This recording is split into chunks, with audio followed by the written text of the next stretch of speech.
அண்ணாமலையின் பதவிகளை பறித்த எடப்பாடி அதிர்ச்சியில் பாஜகவினர்.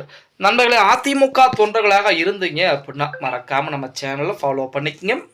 அனைத்திந்திய அண்ணா திராவிட முன்னேற்ற கழகத்துடைய பொதுச் செயலராக தற்போது அண்ணன் எடப்பாடி பழனிசாமி இருந்து கொண்டிருக்கிறார். அதே போல தமிழகத்துடைய எதிர்க்கட்சி தலைவர் யாரு அப்படின்னா எடப்பாடி பழனிசாமி அவர்கள் தான். இப்ப அதிமுகவை பொறுத்த வரைக்கும் அடுத்தடுத்த தோல்விகள் அப்படிங்கிறதா இங்க மிகப்பெரிய ஒரு பிரச்சனையாக இருந்தாலுமே இந்த 2026 சட்டமன்ற தேர்தலில் அதற்கு பூரா முடியக்கூடிய விதமாக வெற்றி என்பது மிகப்பெரிய அளவில் இருக்க போகிறது அப்படின்னு சொன்னா மாற்று கருத்துக்கள் எதுவும் கிடையாது.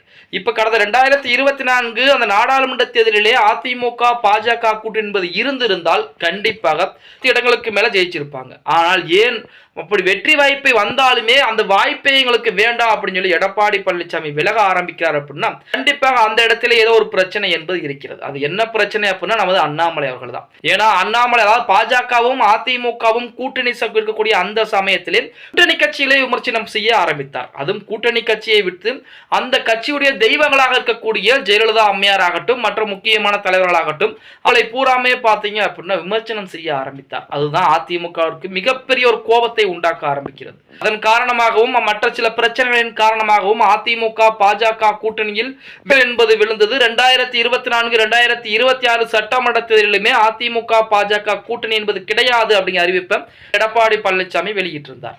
இப்படிப்பட்ட ஒரு சூழலில் நமது தமிழகத்துடைய பாஜக மாநில தலைவராக அண்ணாமலை இருக்கும் வரைக்கும் எடப்பாடி பழனிசாமி சம்மதம் தெரிவிக்க மாட்டார் அப்படிங்கிறதுக்காண்டி தற்போது டெல்லி தலைமை நமது அண்ணாமலையை மாற்றுவதற்குரிய முடிவு செய்திருப்பதாக செய்திகள் என்பது வெளியாகி இருக்கிறது. அது மட்டுமல்லாமல் சமீபத்திலே எடப்பாடி பழனிசாமியுடைய மகனை நமது அண்ணாமலை சந்தித்ததாக கூட செய்திகள் என்பது வெளியாகி இருந்தது. இனிமேல் எடப்பாடி பழனிசாமியும் அதே போல அதிமுக விமர்சனம் செய்து பேச மாட்டேன், அதிலும் குறிப்பாக நாம் அனைவரும் ஒரே இனத்தைச் சேர்ந்தவர்கள் அப்படிங்கிற வார்த்தையும் பயன்படுத்தினார் அப்படிங்கிற செய்திகள் கூட வெளியாகி ஒரு பரபரப்பை ஏற்படுத்தியிருந்தது. இப்படிப்பட்ட ஒரு சூழலிலே அதிமுக விமர்சனம் செய்து அதுவும் மிக தரக்குறைவாக ஜெயலலிதா அம்மையாரை விமர்சனம் செய்த நமது அண்ணாமலையுடைய பதவி பிடிக்கக்கூடிய வேளையில் எடப்பாடி பழனிசாமி இறங்கி இருப்பதாக கூட செய்திகள் என்பது வெளியாகி இருக்கிறது. எது எப்படி இருந்தாலும் பாஜகவுடைய யாருடைய பதவிகளை மாற்றினாலும் எடப்பாடி பழனிசாமி சம்மதிப்பாரா அப்படின்னு பார்த்தோம்னா அது பொறுத்துதான் பார்த்தாக வேண்டும். ஏன்னா ஆல்ரெடி பாத்தீங்கன்னா பாஜகவுடன் கூட்டணி என்பது வேண்டாம், சிறுபான்மை மக்களுக்கு பாஜக எதிராக இருக்கிறது, அதை நாம் காப்பாற்ற வேண்டும், தமிழகத்தை பொறுத்த வரைக்கும் சிறுபான்மை மக்களுக்கு அதிமுக ஆதரவாக இருக்க வேண்டும் அப்படின்னு சொல்லித்தான்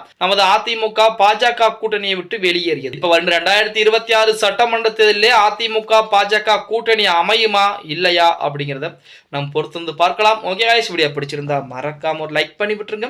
அப்படி இந்த வீடியோ ஃப்ரெண்ட்ஸ் அண்ட் ஃபேமிலிக்கும் ஒரு ஷேர் பண்ண மறந்துடாதீங்க.